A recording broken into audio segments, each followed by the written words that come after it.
Bonjour à tous, je suis devenu un PNJ, c'est le constat du jour. Mais d'abord, qu'est-ce qu'un PNJ? Comment j'en suis devenu un? Et quelles sont les solutions pour sortir du PNJisme?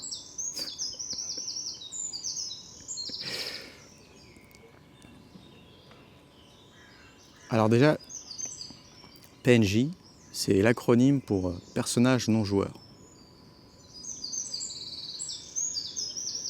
En gros, c'est un personnage qui suit un script, qui est programmé pour suivre un script et il ne peut pas s'en détourner. Il n'a pas de libre arbitre, on va dire.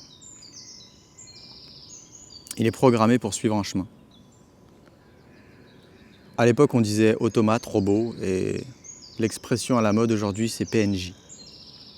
Déjà, je pense que le monde n'est pas constitué de PNJ et de joueurs. Si on continue sur cette analogie, je pense que le monde est constitué de joueurs, à 100%. Si on devait comparer la vie à un jeu, ça ne serait pas un MMORPG parce qu'il y a des PNJ là-dedans. Ça se rapprocherait davantage de GTA RP. Ouais, c'est ça. Pourquoi je dis ça? Parce que dans GTA RP, en gros, pour ceux qui ne connaissent pas GTA RP, c'est une sorte de jeu en ligne, on va dire, où les joueurs peuvent entrer dans un serveur et créer un avatar avec une fiche personnage.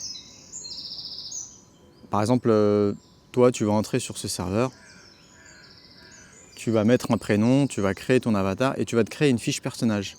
Tu vas décider de ton rôle à jouer. Médecin, policier, ce que tu veux.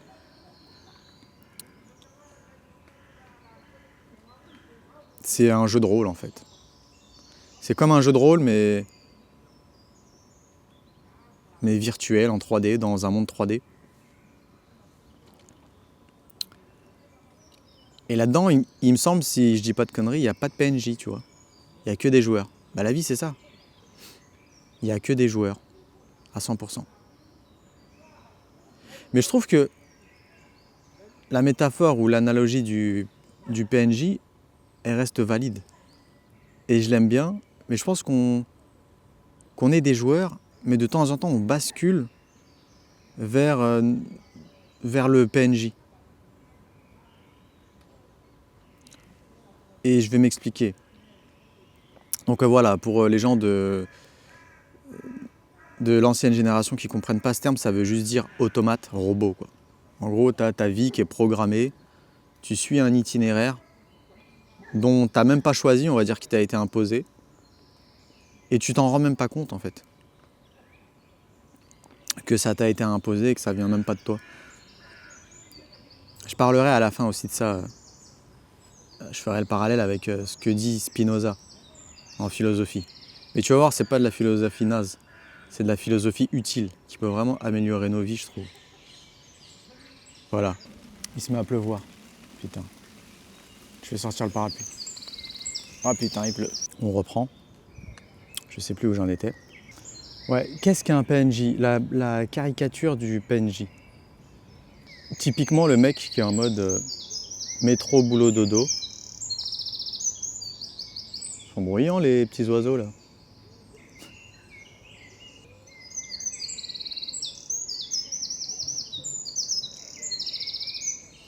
Pour moi, la caricature du PNJ moderne, du PNJ typique, c'est une personne avec une vie métro, boulot, dodo. Il sait ce qu'il va faire. Il se lève le matin à 7h30, il sait ce qu'il va faire. À 8h, il sait où il sera. À 9h, pareil. À 10h, pareil. À midi, pareil. Il prend son heure de déjeuner exactement à la même heure tous les jours. Parfois, il y en a même qui mangent la même chose tous les jours. Voilà, sa vie est programmée en fait de A à Z. C'est comme si que cette personne n'avait pas de libre arbitre.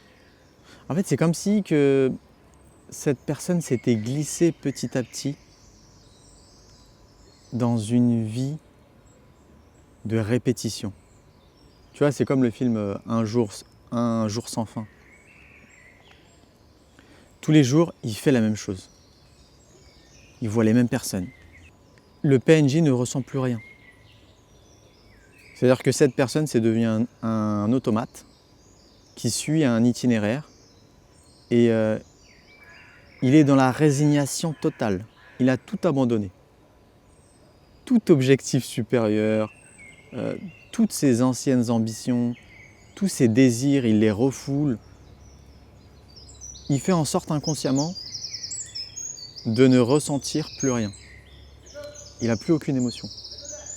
Et si jamais il se met à ressentir quelque chose, s'il y a quelque chose qui remonte à la surface, quelque chose d'humain, bon, en fait, il le refoule, il le remet sous le tapis presque immédiatement.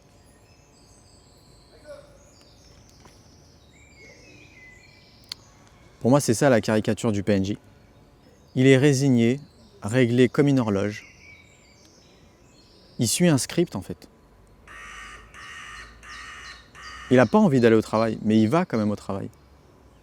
Parce que c'est scripté. Il réalise ses tâches au travail mécaniquement, de manière mécanique. Il répond à sa femme de manière mécanique.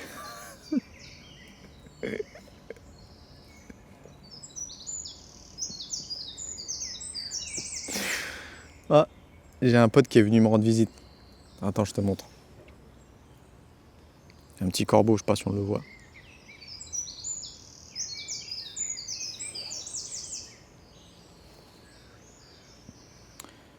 C'est un individu dépossédé de lui-même. Il suit un script qui a été écrit par ses parents depuis son plus jeune âge, par la société, par son patron, par ses amis, par je ne sais qui, tout le monde sauf lui. À un moment donné, il a lâché l'affaire. Pourquoi, pour qui? Ça, c'est quelque chose qui le regarde. Mais il y a un moment donné dans sa vie où il a lâché l'affaire, il a abandonné. Il s'est dit, vas-y, c'est bon, je vais suivre le script jusqu'à la retraite. Et quand je serai à la retraite, bah là, je pourrai reprendre ma vie en main. T'imagines quand même la mentalité? Quand je serai en retraite, je pourrais reprendre le contrôle de ma vie et faire ressurgir mes émotions, tous mes désirs. Je serai libre. Et en fait, on devient PNJ pour des raisons. Il y a toujours une raison pour laquelle on devient PNJ. On ne devient pas PNJ comme ça, parce que PNJ, c'est naze comme vie. Et si on le devient, c'est qu'on a des raisons vraiment ancrées en nous, des traumatismes, ou alors on a peur, ou alors on n'aime pas le travail. Enfin, et quand je dis travail, c'est qu'on n'aime pas le travail personnel, l'introspection, on n'aime pas trouver des solutions, on n'aime pas la difficulté, je sais pas. Honnêtement, je suis pas expert en PNJisme. Et donc il y a des gars, et moi j'ai eu plein d'expériences en tant que salarié.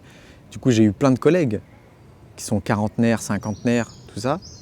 Et il y a des gars qui sont en mode PNJ, qui ont été en mode PNJ durant des décennies entières et qui le sont peut-être encore aujourd'hui. C'est-à-dire que pendant 20 ans, pendant 10 ans, 20 ans, 30 ans, tu vas suivre le même script. T'imagines, pour moi, c'est de la folie.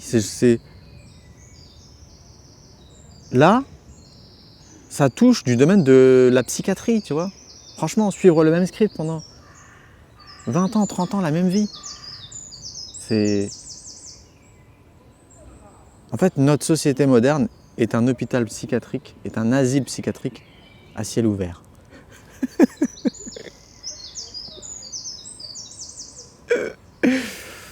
Ah putain. Et donc ce collègue en question qui suit le même script depuis 10 ans, 20 ans, c'est le genre de gars, et je pense que tu vas le reconnaître, c'est le genre de collègue qui répète les mêmes phrases tous les jours, encore et encore.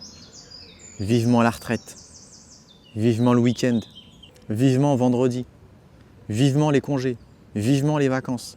Tu vois, c'est toujours en gros, j'ai hâte de retourner. En fait, tu vois, là, je suis en train de réaliser que, tu vois, c'est faux ce truc de PNJ. Parce que même, en fait, même le gars qui est en mode automate, il a une vie bien balisée. Bah, le week-end, durant le week-end, il a ce petit moment de liberté où il peut faire ce qu'il veut. Et durant ses congés aussi. Et c'est pour ça qu'il répète ces mêmes phrases. Vivement la retraite, vivement les congés, vivement les vacances, vivement le week-end. C'est parce qu'il sait qu'il va pouvoir sortir du script durant ce petit laps de temps. Durant ce petit laps de temps, tu vois. Ouais, c'est ça. C'est-à-dire que par moment, il est à 100% dans le script, dans la rat race, et en fait il le sent, il en peut plus, il commence à saturer. Et il y a cette phrase qui ressurgit comme ça, vivement le week-end, vivement la retraite, vivement les vacances. Et ouais, c'est le seul moment de lucidité qu'il a durant la journée.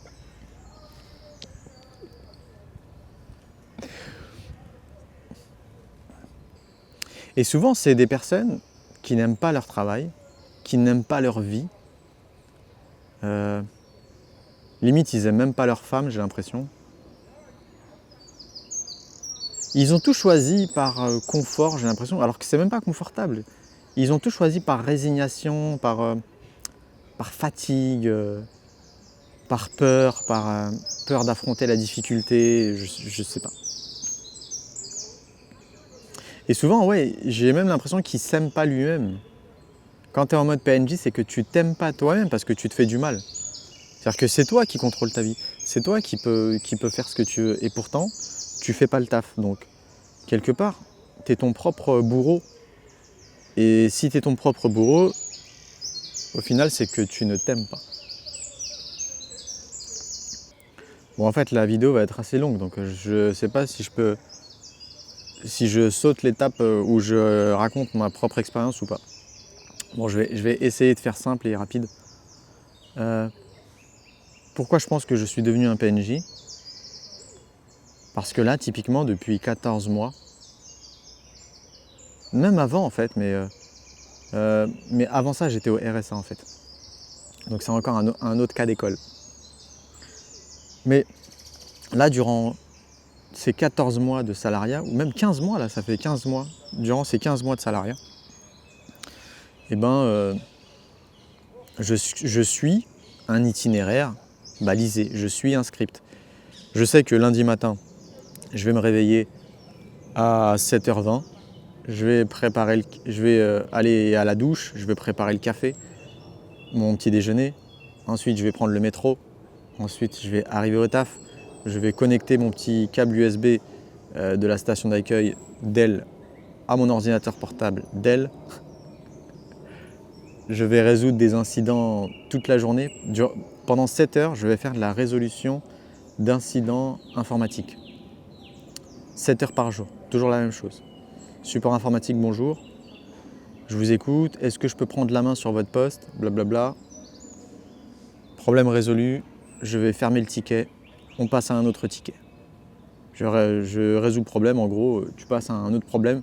7 heures par jour, 35 heures par semaine, 152 heures par mois. Je ne sais pas combien d'heures par an. J'ai pas envie de compter parce que ça va me déprimer. Voilà. Et le week-end, je suis tellement fatigué. Là, je vous jure, je voulais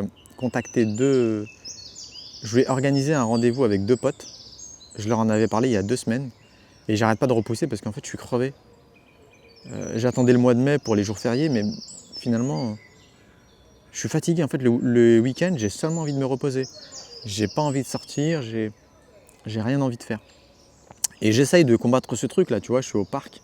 Je suis dans un parc en train de me filmer, alors qu'il pleuvait ce matin. Et j'ai quand même fait l'effort. On est dimanche matin, je me suis réveillé de bonne heure, j'ai pris ma caméra et hop, on se filme quoi. Bon, voilà, je suis résigné, j'ai des problèmes de santé à cause de mon état. Je refoule toutes mes émotions. Je suis en train de prendre sur moi, je me dis ok, je suis en prison, je me sacrifie pendant 1 an et demi, j'économise la somme qu'il faut et ensuite je recommencerai, je pourrais retrouver ma liberté. Mais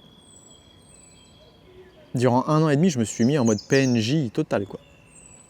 En mode automate. Ma vie est automatisée et scriptée de A à Z. Et pour vous dire, je mange à la même heure et je mange la même chose tous les jours. Je prépare ma gamelle. Tous les dimanches soirs, je prépare mon riz, mes œufs. Et tous les jours, je mange la même chose. Du riz avec des légumes et un œuf. Pour ma gamelle du midi, pour pouvoir économiser un max d'argent. Ah oui, et après je pourrais faire d'autres vidéos là-dessus, mais ce que j'avais noté aussi, c'est que, tu vois, pour moi le PNJ, c'est être bloqué toujours et encore dans le même niveau. C'est-à-dire, imagine un jeu, Mario Bros, Donkey Kong Country, Dark Souls, ce que tu veux. Imagine que tu es toujours bloqué dans le niveau 1, dans le premier monde. Imagine un gars qui a passé toute sa vie à travailler de ses 20 ans à 60 ans dans le même lieu, c'est-à-dire, je sais pas, un mec qui bosse à Paris. Imagine, le gars, il est resté bloqué toute sa vie dans le monde 1, dans le premier niveau. Il n'a pas découvert les autres niveaux.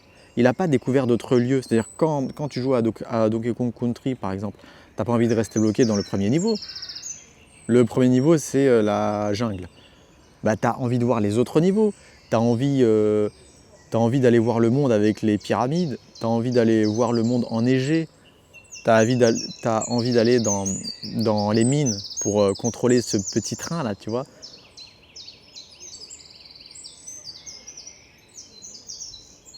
Et non, eux, ils sont toujours bloqués dans le même niveau. C'est ça être PNJ, c'est être bloqué tous les jours dans le même niveau. Ça rend fou. Comment ils font ces gens-là? Après, je comprends, hein, c'est dur, hein, c'est dur pour tout le monde. Mais je peux pas. Je suis prêt à risquer ma vie, en fait, pour ne pas être bloqué dans le niveau 1.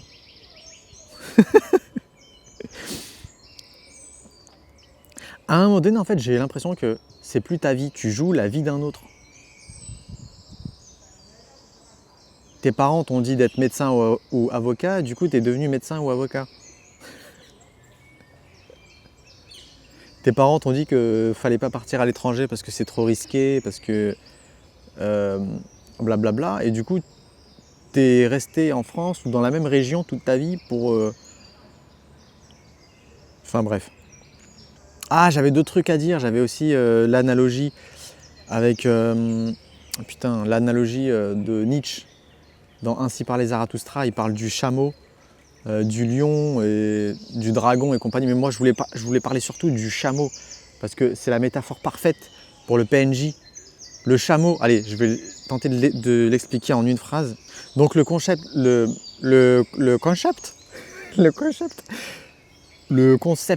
de Nietzsche, c'est... Là, par exemple, moi, je suis un PNJ, donc je suis un chameau. Un chameau, c'est quoi pour Nietzsche? C'est tu t'agenouilles et il y a des gens qui vont mettre des charges sur toi. Ils vont mettre des charges sur ton dos. Par exemple, tes parents vont mettre des charges, la société va mettre des charges, tes amis vont mettre des charges, ta femme, ta copine, ton patron. Et souvent, c'est des trucs que tu n'as pas choisis, mais qu'on va te mettre sur ton dos. Et tu es un chameau docile, tu vas errer dans ton désert à porter ce fardeau qui te pèse au quotidien, t'en peux plus de ce fardeau. C'est même pas le tien. Après, je comprends qu'on puisse porter des fardeaux par compassion. Moi, par exemple, j'aide mes proches. Il n'y a pas de souci avec ça. Mais de manière générale, imagine tous les fardeaux que tu portes au quotidien, les fameux tu dois. Tu dois aller au travail tous les jours. Tu dois garder ce travail que tu n'aimes pas, qui paye mal. Tu dois réaliser cette charge de travail avant la fin de la journée Sinon ton patron te dégage. Tu dois te plier aux exigences de ton patron. Tu dois faire un crédit sur 25 ans pour acheter une maison. Tu dois faire un crédit pour acheter une voiture neuve. Parce que c'est la pub qui te l'a dit. Tu dois le faire. C'est comme ça. Tu n'as pas le choix. Tu dois rester à ta place d'homme-machine, à ta place de PNJ. Tu dois rester robot. C'est pas que tu le veux, tu dois. Et tu erres dans ton désert des années durant à porter cette charge qui te rend malade, qui t'esquinte la santé, qui te donne des problèmes gastriques à l'estomac, qui te donneront un cancer. Non, quand même pas. Bon, tu me suis jusque-là? Cette vidéo devait pas être très longue, mais j'ai un problème. Même quand je prends des notes sur mon téléphone pour pas digresser, j'improvise trop en fait. Et maintenant, c'est quoi la sortie de tout ça? Comment sortir de cet état, bordel de cul? Ben moi, je pense que déjà, Nietzsche, c'est intéressant à lire pour ça. Mais pour moi, le meilleur, c'est Spinoza. Alors, j'ai pas étudié toute la philosophie dans son ensemble, mais Spinoza, je kiffe. J'avais lu un livre de Frédéric Lenoir, Miracle de Spinoza, et il vulgarise bien en fait. Et tu vois, par exemple, Spinoza, enfin en tout cas Frédéric Lenoir, il dit que Spinoza, il parle de passion triste et de passion joyeuse. Et en fait, ce qu'il faut, c'est aller vers ce qui te donne de l'énergie. Une passion joyeuse, c'est aller vers ce qui te donne de l'énergie. Donc garder ce qui te donne de l'énergie et dégager ce qui t'épuise, ce qui te rend malheureux, mais plus simplement ce qui diminue ton énergie. Il parle de puissance d'agir. Si quelque chose que tu désires augmente ta puissance d'agir, alors vas-y. Mais il faut que ça soit un truc intelligent. C'est-à-dire que prends pas le premier truc qui vient. Il faut réfléchir sur le long terme, tu vois. Ne va pas sur les plaisirs instantanés qui sont très éphémères. Va sur ce qui augmente ta puissance d'agir sur le long terme. En fait, il faut que tu ailles vers ce qui te donne de l'élan vital. Bah, tu vois, ce qui diminue ton énergie, ce qui te donne envie de crever littéralement, bah, il faut que tu trouves une solution pour transformer ça en passion joyeuse. Si ton travail, ton salariat, c'est une passion triste, déjà, il faut que tu comprennes les causes qui te déterminent. Spinoza, c'est son credo à lui, il faut que tu t'analyses par le biais de la raison quelles sont les causes qui te déterminent. Alors cette phrase, peut-être que tu ne la comprends pas, mais en fait, tu es déterminé à faire des choix dans ta vie, tu es esclave de tes émotions. Spinoza, il parle d'affect, mais en fait, c'est les émotions. Tu es esclave de tes émotions. Si, par exemple, tu n'en peux plus de ton travail, mais tu n'as pas envie de chercher un autre travail, tu n'as pas envie de chercher à faire une reconversion, c'est lié à une émotion. La peur ou le manque d'argent, la peur de manquer d'argent, ça peut être n'importe quoi. Mais voilà, en gros, tu es esclave de cette émotion. Et tant que tu n'auras pas compris ça, tant que tu n'auras pas trouvé la cause, bah, tu seras condamné à reproduire les mêmes erreurs, à faire la même chose, le même schéma de répétition toute ta vie en fait. Et une fois que tu as compris ça, bah, il faut se dire ok, la volonté ne suffit pas. Bah, il faut remplacer. En fait, une passion triste, tu ne peux pas t'en débarrasser comme ça, apparemment. C'est ce que dit Frédéric Lenoir, tu n'as qu'à aller voir ses conférences. Il y a pas mal de conférences qu'il a fait sur YouTube où il vulgarise bien la pensée de Spinoza. En fait, il faut impérativement, la volonté ne suffit pas. Par exemple, il dit quelqu'un qui veut arrêter l'alcool, il ne peut pas du jour au lendemain arrêter l'alcool, ça ne suffit pas. Il faut comprendre pourquoi tu t'es mis à boire comme un trou et comment remplacer ça par une autre activité plus saine en fait. En fait, il dit que, par exemple, tu peux arrêter la boisson si tu tombes amoureux. Par exemple, tomber amoureux, c'est une cause suffisamment puissante pour arrêter l'alcool. C'est-à-dire que pour ton couple, pour la personne que tu aimes, tu es prêt à arrêter de boire. Enfin, lui, c'est son exemple à lui. Hein. C'est Frédéric Lenoir qui a sorti cet exemple, il me semble. Moi, j'avais noté un autre exemple plus simple. Par exemple, voilà, si tu connais quelqu'un ou si toi, tu bouffes de la malbouffe, par exemple, tous les jours à 4 heures, tu défonces un paquet de gâteaux. Tu déglingues ce paquet de gâteaux. Et en plus, à côté, tu tapes une canette de Coca-Cola. Eh bien, sur le coup, tu as envie de bouffer ce truc, mais après coup, tu te sens mal, t'es pas bien. Ton corps te le fait ressentir. Ton cerveau aussi, t'es pas bien. Une fois que la dopamine, là, ou je sais plus quelle hormone du plaisir, s'en va, bah, tu te retrouves seul avec ton état de lourdeur et en plus ça peut te donner des problèmes de santé graves, tu vois.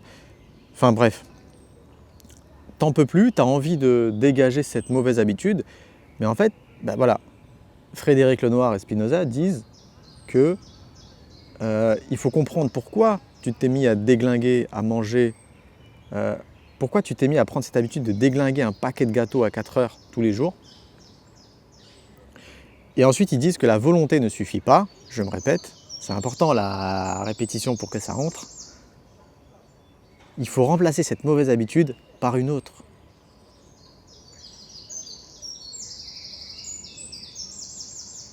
Mais il faut que le désir soit suffisamment puissant.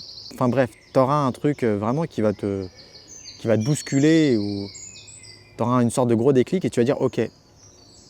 Et là, tu vas remplacer la malbouffe, le paquet de gâteaux, par une banane. Par une banane plus 2 petits gâteaux. Au lieu de déglinguer un paquet de gâteaux entiers, tu vas te mettre à manger une banane plus 2 gâteaux, plus une boisson sans sucre ou une boisson avec peu de sucre. Et voilà, tu auras remplacé ta passion triste, ce qui diminuait ton énergie, par une passion joyeuse, ce qui augmente ton énergie. Parce qu'il y a aussi tout le truc psychologique derrière. Quand tu déglingues ton paquet de gâteaux, t'es pas bien psychologiquement, tu te dis je suis une merde, j'ai encore craqué, et du coup ça diminue ta puissance d'agir. Tu es d'accord avec moi que quand tu te fais ce genre de réflexion, tu te sens fatigué, tu te sens pas énergique. Ah ouais, trop bien, j'ai déglingué un paquet de gâteaux, je me sens lourd, ah, c'est génial, vas-y trop cool. Tu vois, non, tu as un manque d'énergie. Tu vas sentir tu vas perdre ton élan vital. Alors que si tu manges une banane plus 2 gâteaux plus une boisson qui est pas trop sucrée, tu seras fier de toi. Tu vas dire waouh, ça fait 1 semaine que je tiens le coup, je suis fier de moi, j'ai la pêche, j'ai envie de reprendre tel projet. Enfin tu vois, je caricature un peu, mais tu as compris le principe. Ou alors même garder le côté tu te fais un cheat meal par semaine. Tu déglingues pas un paquet de gâteaux, mais tu te tapes 2 pains au raisin le samedi matin, un pain au chocolat, plus un pain au raisin, plus ton café. Voilà, mais tu fais ça qu'une fois par semaine. Enfin bref. Donc la conclusion, les amis, il faut passer, voilà, j'avais noté, il faut passer de l'impuissance à la puissance. C'est dans le livre de Frédéric Lenoir qui avait ce passage-là. Conclusion, passer de l'impuissance à la puissance, passer de la tristesse à la joie, passer de la servitude à la liberté. Et j'ai rajouté aussi, le problème est souvent intérieur avant d'être extérieur. En fait, le problème va se matérialiser à l'extérieur de toi parce qu'à la base, tu as commencé à le développer à l'intérieur. Mais ça, c'est profond, on ne va pas entrer là-dedans. Enfin bref, voilà, je voulais documenter ce truc-là de ma vie. En ce moment, je suis un PNJ. Quand je partirai à l'étranger plus tard, il faut que je me rappelle, l'IS surtout, putain, ne redeviens pas PNJ. Si tu n'as pas le choix, comme là maintenant, travailler pendant un an pour économiser, tu redeviens PNJ pendant un an, pas de souci, mais il faut vraiment que ça soit limité dans le temps. Être un PNJ pendant 10 ans, 20 ans, 30 ans, être un robot, un automate, avoir une vie mécanique. T'es un humain, bordel, t'es pas fait pour vivre mécaniquement, pour répéter la même chose tous les jours. T'es pas fait pour suivre le script d'un autre. La preuve, t'as des problèmes de santé. Avec le temps, ça crée de l'usure et des problèmes de santé graves. Donc il faut arrêter de suivre ce putain de script et commencer à comprendre pourquoi, par moment, je suis ce script, comment je peux faire pour ne pas répéter les mêmes schémas et essayer d'avoir une vie où je me sens humain, où je ressens mes émotions pleinement. J'ai pas peur de les affronter, j'ai pas peur d'aller vers ce qui me fait peur. Tout ça quoi, voilà. Je le répète, passer de l'impuissance à la puissance, les gars, passer de la tristesse à la joie. Retrouvez un peu de votre liberté, je dis pas de... Et surtout, ne quittez pas votre travail du jour au lendemain. Quand je dis passer de la servitude à la liberté, retrouvez ne serait-ce qu'un peu de liberté. Reprenez un peu goût à la vie. Faites ressortir toutes les émotions, même les émotions négatives à la surface, mais travaillez-les. C'est important. Voilà. Sur ce, je vous dis à bientôt. Portez-vous bien. Bonne journée et bon courage. Au revoir.